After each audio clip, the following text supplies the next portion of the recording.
Welcome to Novice to Master. Welcome back to Novice to Master. Today on the podcast, I have a friend of mine and another marketer who I've worked with multiple times. His name is Paul Samia, and today he's on the show to talk a little bit about what we do. Hello. Thank you for inviting me over, man. I'm excited to be here. Oh, no, man. Thanks for coming on. Was hoping to get you on a while back. Kind of got a little busy with all of, everything we've had going on lately, just projects and stuff. So the podcast in general kind of got slid off to the side, which is unfortunate, but it happens. It happens. Life happens.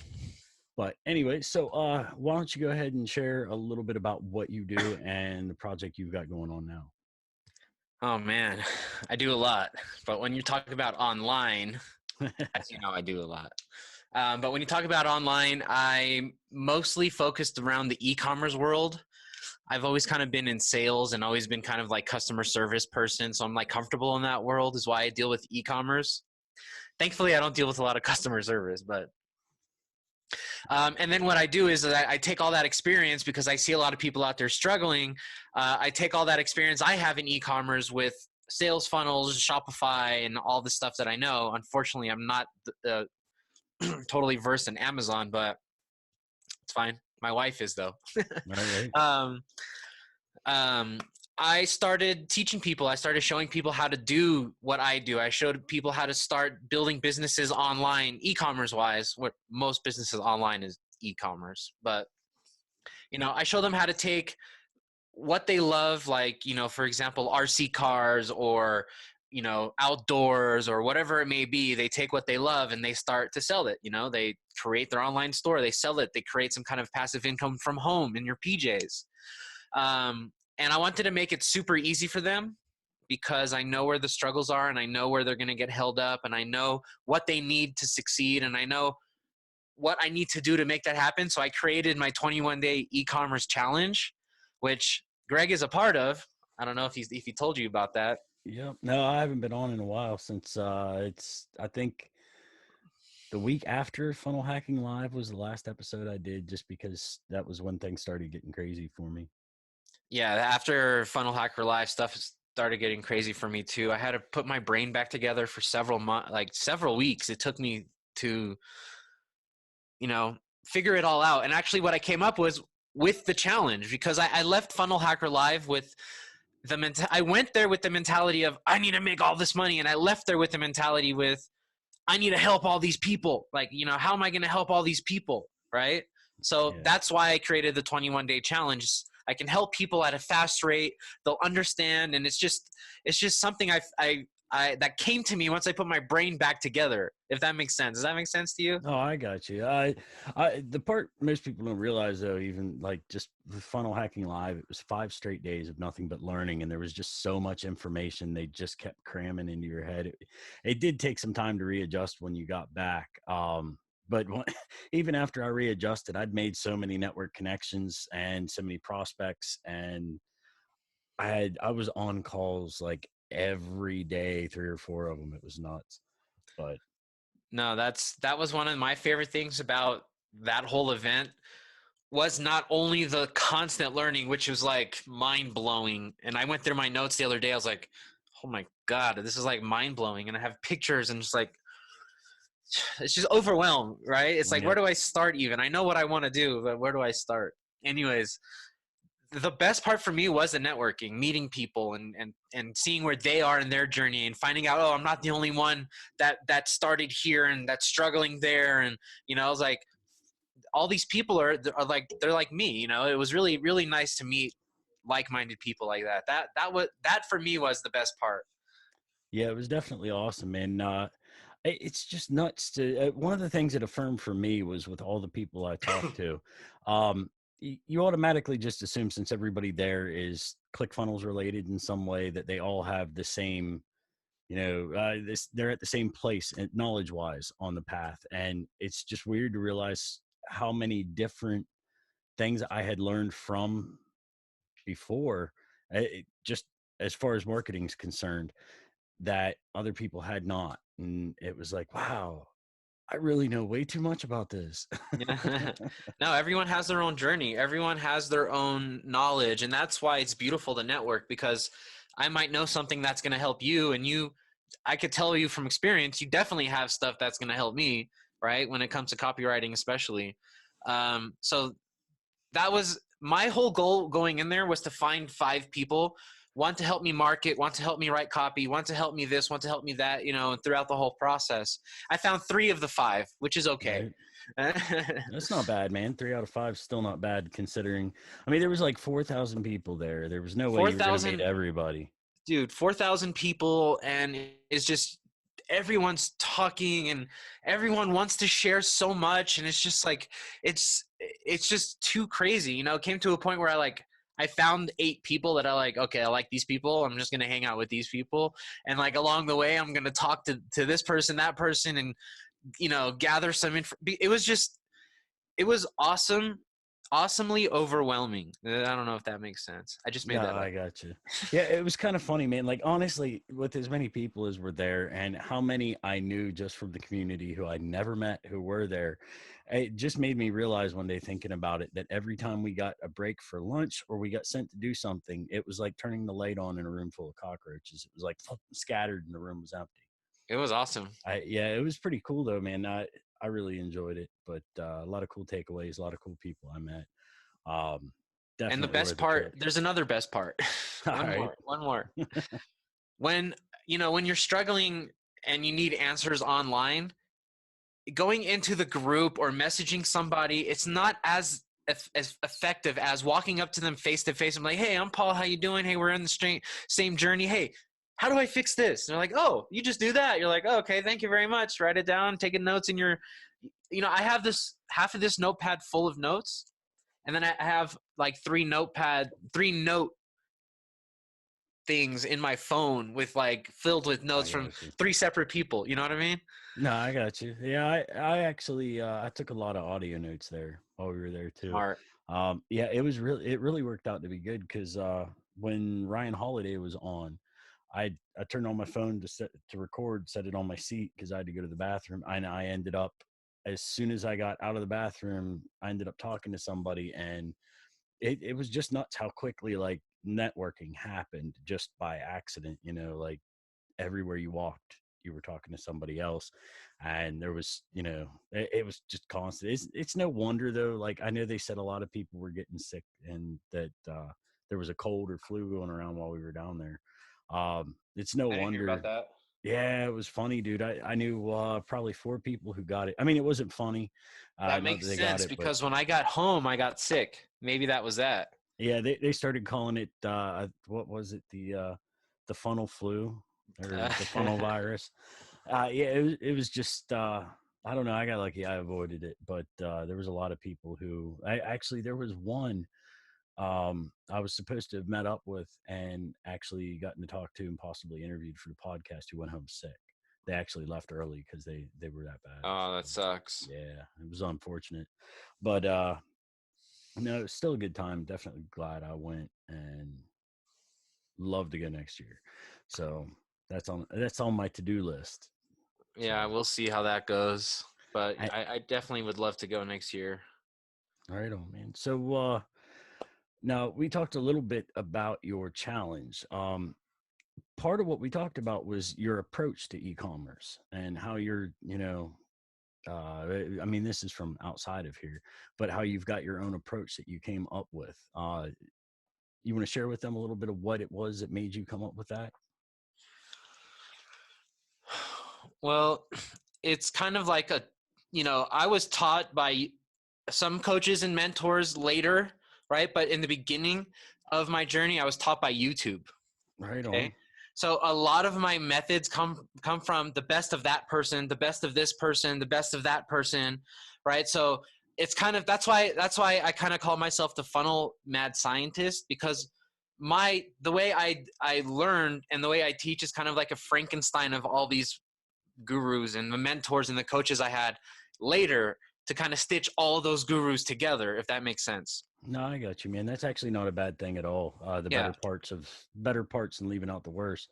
Yeah, and it took me a long time. Believe me, I watched a ton of videos. It took me forever. I took notes. I built along the way. And finally I came up with, okay, I'm gonna do what this person does for that. I'm gonna do what this person does for this. I'm gonna do what that person does for this. And I'm gonna put it all together. And I could, with my templates and everything that I've built already, I can literally build a store in like a day, 2 days, That's awesome. right? The product research development takes some time, but that's the best of this person, right? The sales funnel design is the best of that person. The copy is the best of this person, which is Greg, right? Yeah. And because you're my copywriter now, so I don't even look at copy anymore. I'm like, Greg, what do I do here? He goes, you put the word "the" in. I'm like, oh, all right, thanks, bro. Yeah, sometimes it does come down to something as simple as that. When you're looking at a sentence, it's like, no, don't do that. Take that out of there. So, and what I do, especially on top of that, which I don't mention a lot because it sounds weird, and people are like, oh, how do you start a business with very little money? It's the internet. There's a bunch of free tools. There's a bunch of free things you can do to start your business for free, essentially, right? You're never going to start a business for free. You have some kind of overhead, whether it's the product, your time, whatever. It's going to cost you something, right? Yeah. So what I do is build my business for a very low cost of, whatever it is a month, which is very low. I think it's under $125, right? Yeah. And that's it. So maybe even less than that. Because all my tools are free. Everything I do is free. The only thing I pay for is ClickFunnels. Yeah. Right? It's $97 and that's it. Yep. And everything else is free. I drop ship, so I don't have inventory. So really it's like a low overhead, in my marketing, people are like, oh, you spend so much on marketing. No, I don't. I spend $15 on a 6-hour post and I get 300, 400 views, 10, 20, 30 sales, depending if my offer is solid enough, right? Yeah. So it's a good test platform. It's a good place to start. It's a good place to scale. It's a good place to do. When I started on Shopify, I'll give you an example. And if I'm talking too much or too fast, shut me up. You're fine, man. Go ahead. Love e-commerce. I love talking about it. So when I first started, I had a Shopify store and they go, oh, $29 a month. You're like, oh shit, that's cheap, right? But then you don't know you need apps. You need apps for social proof. You need apps for one-click upsells. You need apps for, you name it, you need an app for it. If you just put a template and put products in and hope to God it sells, it's not going to work, right? Yeah. So I was spending like $250, $300 a month on one Shopify store. I think it was like $250 or something like that. Yeah. It was stupid. And I wasn't making any sales. And whenever a person came in, they bought like one product, 2 products if I was lucky. Yeah. And then I found sales funnels and here I am today making offers, selling one person 4 or 5 products as they come in, flipping the switches in their mind. Because as they go through the funnel, they're like, oh, I didn't realize I might need this, right? Or, oh, that's going to help me a lot. I'm going to buy it, right? Yeah. You flip those switches along the way. It's all part of I feel like I'm yelling at you. No, you're fine. Nah, no worries, man. Yeah, it's just the thing with funnels, nobody really thinks about it. Russell put it the best, which I mean, there's no surprise, right? The fact that it's essentially like having your absolute best salesman on call or on duty constantly, never takes a day off, never sick. And you know what? The best salesman in the world knows how to flip those switches in customers' minds. Oh, let me talk to the wife about buying this car. Oh, you know what? Flip, flip, flip, switch, switch, switch. Okay, I'll buy the car now and deal with the wife later. How did that happen in 10 minutes, right? It's better to ask for forgiveness than permission, I guess. Right?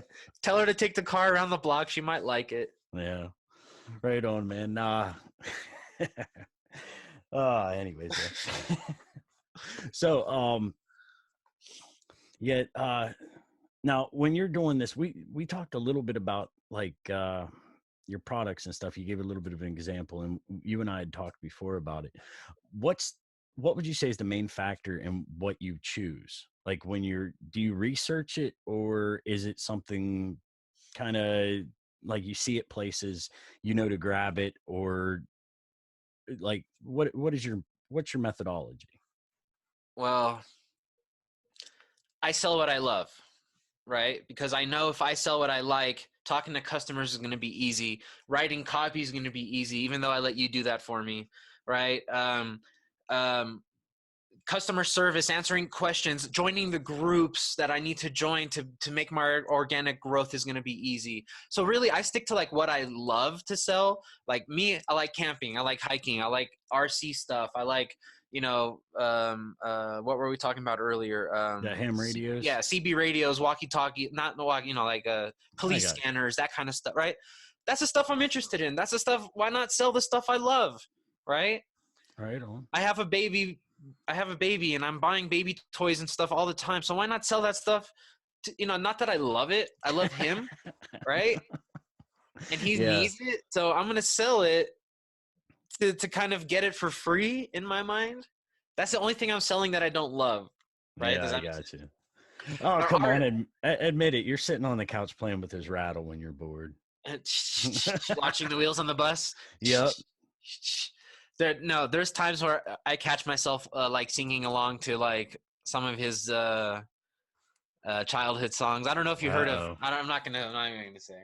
Yeah, you were about to start with Baby Shark, weren't you? No, I hate that.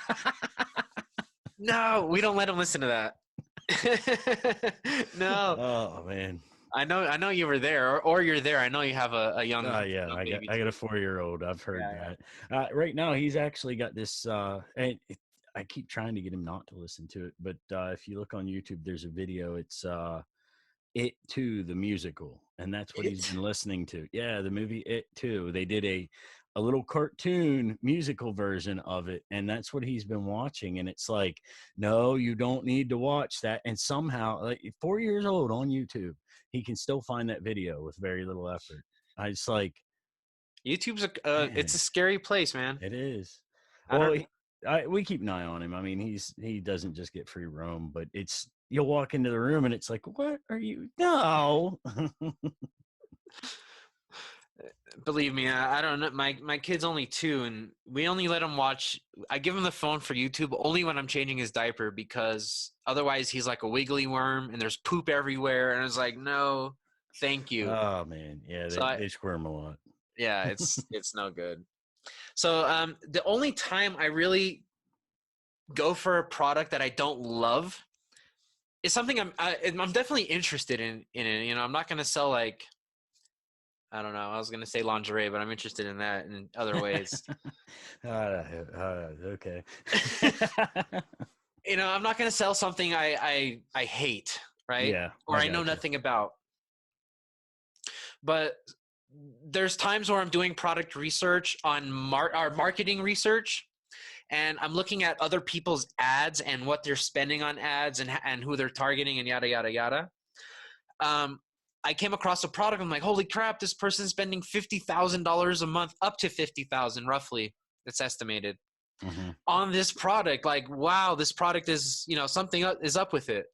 So I started selling that same product. So right. That's the only time I really was like, holy crap, I got to sell this product. I honestly, I don't see it a lot. And the thing about product marketing research, which a lot of these gurus don't tell you, and if I'm rambling, because this is about to be a gold nugget for some people. Oh, yeah. People are always like, oh my God, I'm researching my niche and I'm getting all these ads and all this stuff in my face. I'm like, great, right? Take note. Facebook is showing you your competition right now. Take note of what they're doing and what works. It's a blessing. It's not annoying, right? If you're selling car parts and all of a sudden you're starting to see all these ads for car parts that are similar or maybe even the same ad, right? You're getting an inside look at your competition without doing any homework. It's like put right in front of your face. Yeah. Right. That is a nice thing with the way Facebook focuses everything. Yeah. So I'm researching CB radios and scanners, and I'm like in my bed at 3 a.m. about to go to sleep, and I'm browsing Facebook and I'm seeing people selling CB radios and scanners in my feed. I'm like, sweet, this is what my competition's doing. What does the copy say? What are their videos or what do their pictures look like? Oh, they're all crap. They're all AliExpress stuff, right? I could do better. So it's actually good. It's like, it's deeper, you know, it's like the matrix of marketing, right? It's like going behind this. It's like, because that's what you're doing anyways when you're doing product research. You're looking for those, you're actively looking for those videos anyways, Yeah. right? So if Facebook could do 95% of the work for you, why not? Yeah, for sure.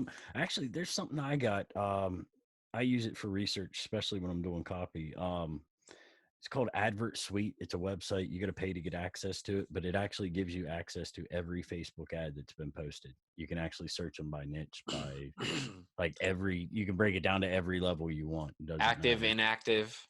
Yeah. Not even just that. Active for longest, active for shortest.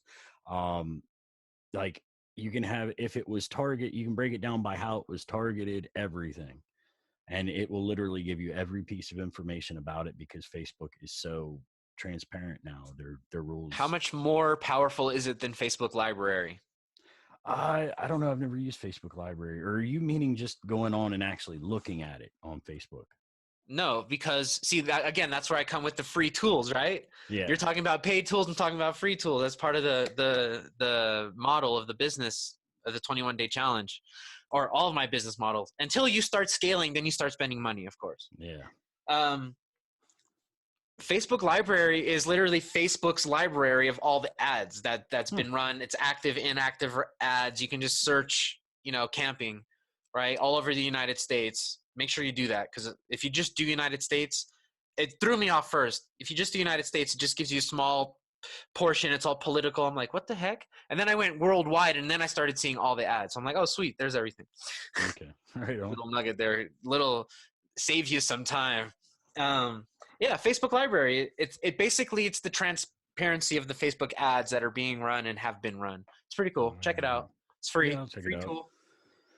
Yeah, I'll definitely check it out, man. Any tools you can hold on to actually help with whatever you're doing is always a good thing to have. The I main use a bunch of reason. free tools, free product research tools, free marketing research tools. Sorry to cut you off. Go ahead. Oh, you're fine, man. All I was going to say was the main reason I chose that one and started looking at it was one of the copywriters that I had as a mentor for a while. That was what he recommended because he used it.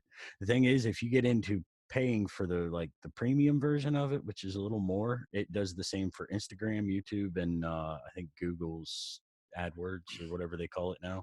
No, I always tell people when we first start, I'm like, look, most of this model is free. Don't get used to it. Because if you really want to grow, you have to start spending money. You need to buy some of these paid, you know, ad spies. What is it, like bigspire.com or whatever it is? I can't remember.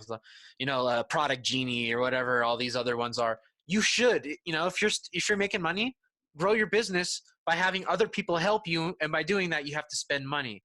If Yeah. you stick to the free model, then your business is going to be like a free, you know, it's going to be like, what is it going to be like? You know what I mean? Like, is it really going to grow? How much? Right? I don't know. There's two sides of that coin, because I've seen people like kill it just with $97 a month and with ClickFunnels, right? Mm-hmm. And then I've seen people spend thousands and thousands on marketing and product research apps and teams, and that are absolutely killing it too. So, Yep. Well, I'll tell you one thing I got out of talking to other people who use it. I've noticed that ClickFunnels, when it comes down to their email campaigns and stuff, when you're sending them through there, a lot of people complain they're hitting the junk folder. no, they do hit the junk folder. And if you put the word promotion in there or offer or anything like that, it goes into the promotional folder. Yep. Yeah, ClickFunnels. What it is, a lot of people don't realize this. Email marketing is one of the things I've excelled at, and I've been doing the longest. Um, Anytime you use an autoresponder or you pick one, whether it's you use ClickFunnels for your automation, you use Aweber, you use ActiveCampaign, they all have their own rapport with the email clients individually. And Google is honestly one of the strictest when it comes down to their filters. And where you're sending it through, their rapport with that client actually has some meaning to it. So if I'll give you an example, two of the worst that I know of, I don't know if you've ever seen, but MailChimp has about a 60% rate, maybe 70% rate of hitting the junk folder. A lot of it all depends on how much your audience has interacted with what they've gotten from you already. And ClickFunnels has, I don't want to give a percentage because I can't really say, I It don't know sucks too, for a because I fact, but remember a time when MailChimp was not bad at all.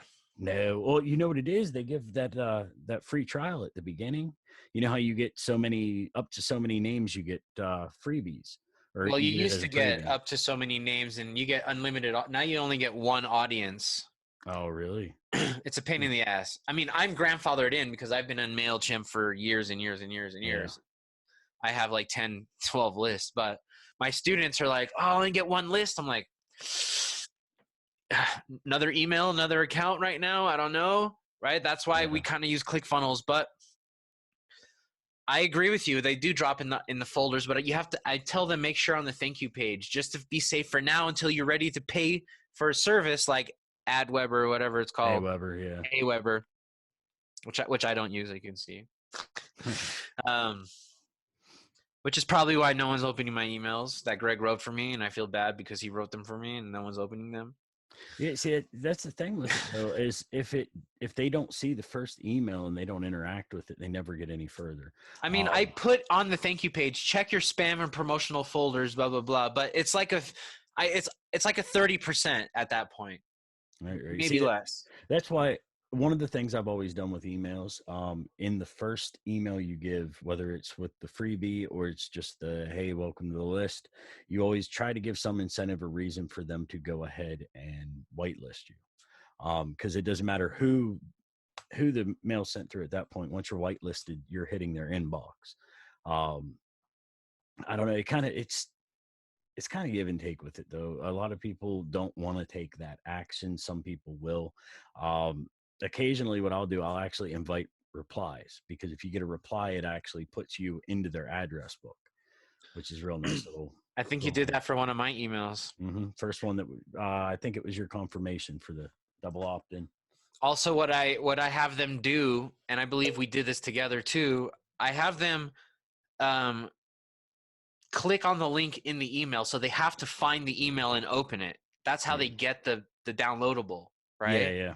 Yeah, that was where we put it. I think it was in the way we set up, which I do this a lot for email sequences, so this is kind of anybody who's going to use this can use it. But what I've always done, and what I did with yours when we wrote it, was your first email was your confirmation, welcome. Next email will have the freebie in it, and that was when we put the invite to make sure you whitelist us or reply so we can make sure you get it, and then the next email came with the freebie link. So no, I like it. And honestly, I didn't run it that hard. I didn't run Facebook ads to it. I ran some organic to it. yeah. So I'm sure if I run it harder, we'll get a better opt-in rate. The only problem with ClickFunnels running it through automation there is they don't give you stats. They don't tell you who opened, how many people opened, and they don't give that to you. That's the problem. I mean, they do if you sign up to the higher accounts, I believe, not for the lower account that I am, that I have a membership. Which one are you 97. All right. On. See, I didn't even, I've never used their automation for email with it. I've always just run with, when I first started marketing, it was actually learning under, the guy's name's Roy Carter. I learned under him, and he started you with creating your own landing pages the way they did it, before ClickFunnels existed, where you actually had to get somebody to do the HTML. You took the example page they gave you, and he showed you how to navigate through HTML to make your changes. And then once you did make your changes, you put it on a host website and you ran traffic to it. And HTML. Yeah, I know. I hate it. It's horrible to deal with. But it's funny because as much as I hate it, I was working for a client the other day and was trying to bring a template over from an old responder they had before, and they were moving over to Aweber, and I had to import a template. They do it by HTML. I've imported it, and I'm like, oh man, I got to fix this issue and that issue. So 6 hours later, I'm still digging through the HTML going, oh, there it is. And yeah, I don't know. I mean, I don't mind HTML. There was a time where I would build entire websites, multiple pages with HTML. Like, I understand it. I don't remember it, but I understand it. I don't like to go through it. Yeah. But I understand it. So if I have to use it, I've used it on a few funnels, just like to bounce some words back and forth and, to like show like some excitement, but that's about it.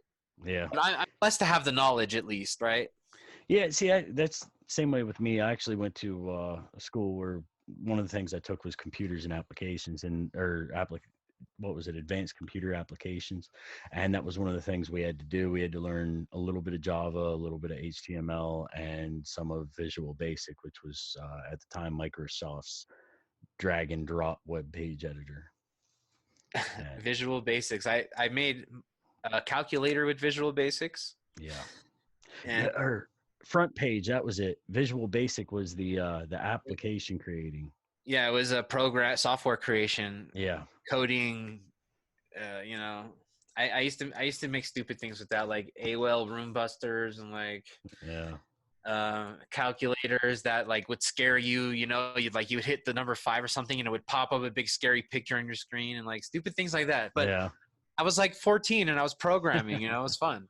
Yeah, it was a good time, man. Not even 14. I was like 12, maybe. Right. Yeah, that's the age difference there, man. I was actually a junior in high school. It's nuts, man. But yeah, so anyways though, one other thing I kind of wanted to talk about with all of the quarantine going on and the social distancing, man. I don't know if you've noticed it. How much have you noticed the change in marketing just in general, the way everybody's reacting? I think people are overreacting, if you ask me. But again, I don't know because I'm staying in the house and I'm not doing anything just to be safe, right? Better safe than sorry. But I really haven't seen too much of a difference because I'm adapting, right? I stopped selling the useless stuff that's fun, and I started selling stuff that, like, for example, these CB hand radios. Why am I thinking about selling those? Because people are freaking out. Like, there's people making bug out bags, and there's people freaking out. And the message is, when the cell phone service goes out, have a communication method, right? Yeah. CB radios. So I'm adapting, and because of my adapting, I'm not really seeing much of a change. But I'm sure if I just stayed and I focused and I bear down on what I was selling, like hammocks and like stupid, really things that you can't really survive with, right? Just more like leisure. Excuse me. Oh, you're fine. Then I think I would see a change. I think I would be struggling a little bit with that, right?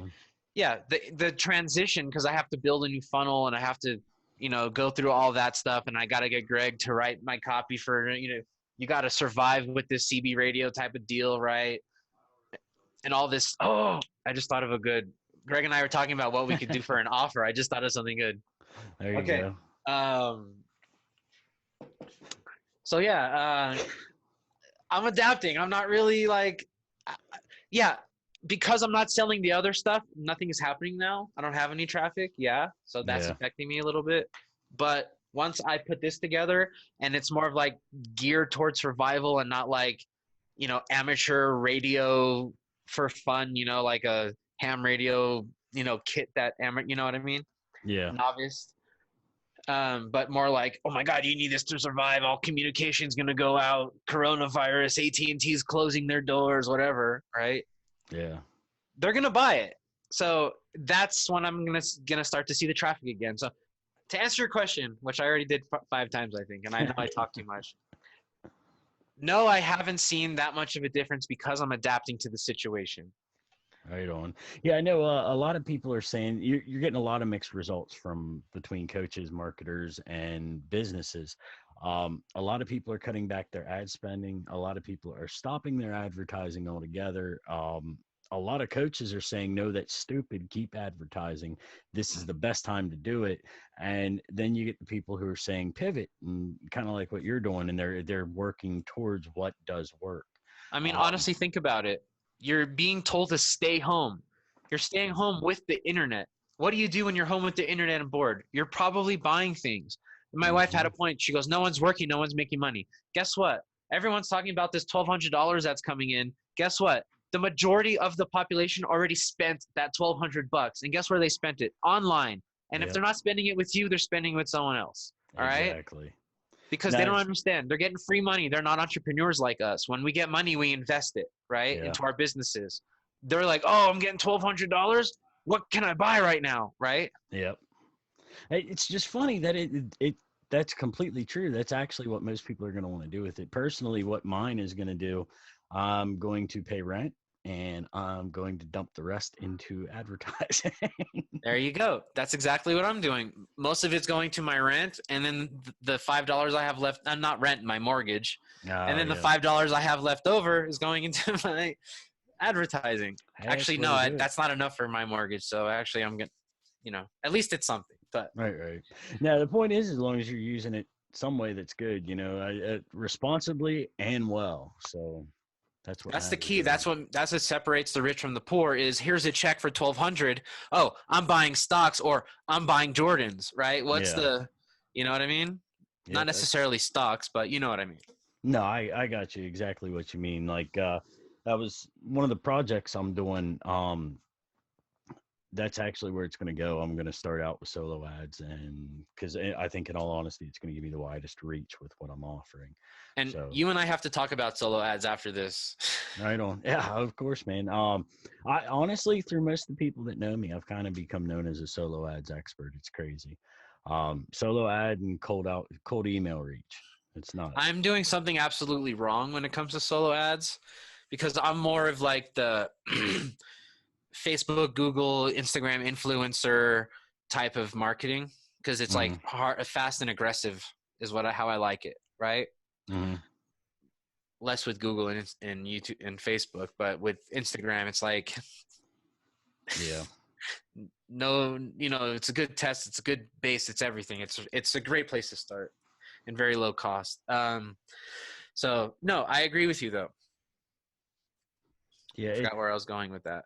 Oh, no worries, man. But yeah, it's just a lot of it. A lot of people call it garbage traffic, which, in all honesty, out of all of them, it is the lower quality traffic because essentially what it is, it's I like to refer to it as leftover traffic. The solo? Because Yeah. what happens is you've got hot traffic that goes cold, and now you're working with them. You have to heat it back up. No, I mean, and I'm okay with that, right? For example, I don't know if you watch those gold mining shows, but those people are there, they're digging up all this gold, right? And they're leaving a pile of gold there that they didn't test, or like a pile of spoils or whatever it's called that's not tested. That's pretty much where you're going with that, right? It's like, I can go there and not spend that much time and effort with all these big machines and just go there with a pan and get the leftovers rather than spending the thousands of dollars and research and everything on the big stuff, right? Which is obviously more profitable, but Yeah. something is better than nothing, right? The leftovers you definitely want to pick up. Well, that's not exactly the context I meant. I meant more of the fact that when you go out and eat, you get food. It's piping hot. It goes cold. You have to warm it up when you get home. Got you. Yeah, that was more of the context I was going for. That's So why for I solo refer to it ad to that be way. oh, sorry, go ahead. Oh no, I was finished, man. Oh, so with a solo ad, it's not wise to send out just one email. Well, it's kind of the way you want to do. I mean, what you're gonna do is you're gonna have an email sent out, which it's essentially by an influencer because it's their list. They own it. You're leveraging it. They send out the email, and out of the email, they get all these people who click and they come over, and then you get signups and all that. And once they hit your funnel and they sign up, now it's your time to warm them back up. And now you're warming them to you, though, which that's actually in the same way. It's an upside and a downside to it. It all depends on what you can do. But in all honesty, since I started in marketing, I knew what Facebook ads were. I thought they were horrible and overpriced. This was when I started. The mindsets change a little bit as you get more experience with it. But I mean, if you do it wrong, it is overpriced and horrible. Yeah, that's the thing. Like when you hire an expert, they're done perfect and amazing. They work so much better. When you do it yourself, it's a learning curve. Yeah. But with solo ads, it was a large amount of traffic that you stood a chance to warm up and turn into fans. And it wasn't like with Facebook. You might pay over the course of a week to get half the results you would off of one run on a solo ad. So that was the reason why I kept sticking with that and kept going and going and going. And then I started, then just like everybody else, then you start learning organic methods and you start to run Facebook ads and So You just gave me a good idea for my band. You've been giving me some good ideas this time. This our little chat here for abandoned cart sequence to get them warm, because Right. I really don't have one on my challenge yet. There's no abandoned cart sequence, and that's a problem. Right. I need to write one. Yeah, they're nice to have, man. They work for a lot of stuff, um, especially because of the fact that first off, they've already shown interest. They showed enough interest to at least enter it into the cart. The weird one, this is the one that gets me, and you'll see this on some funnels: the people who do not put a price, and then you have to add it to the cart to see the price with the excuse of just hitting you with the left in the cart. That's a real good way to turn off traffic, I think. I don't like that at all, honestly. I like just everything up front. Here's what it is. If you like it, buy it. And that's the best way to be like, this is my audience, guys. They're buying. They're solid buyers, and not here's a looky-loo that just went to see what the price is, right? What a waste of time. Yeah. Honestly. Yeah, pretty much all you're going to do is drive them further away. But anyways, Paul, we've been on here for a little while, man. It was real good to have you on the podcast. Awesome to be here. Thank you. Why don't you go ahead, tell everybody where they can find you and the challenge. www.dropshippingchallenge.com, but it is an e-commerce challenge. It's not a dropshipping challenge. Okay. But you have to put the www in for right now. I'm fixing that, but dropshippingchallenge.com, www. And you can find me at the Ecommerce Roundtable. That's my page. You can go ahead and like that, please, for me.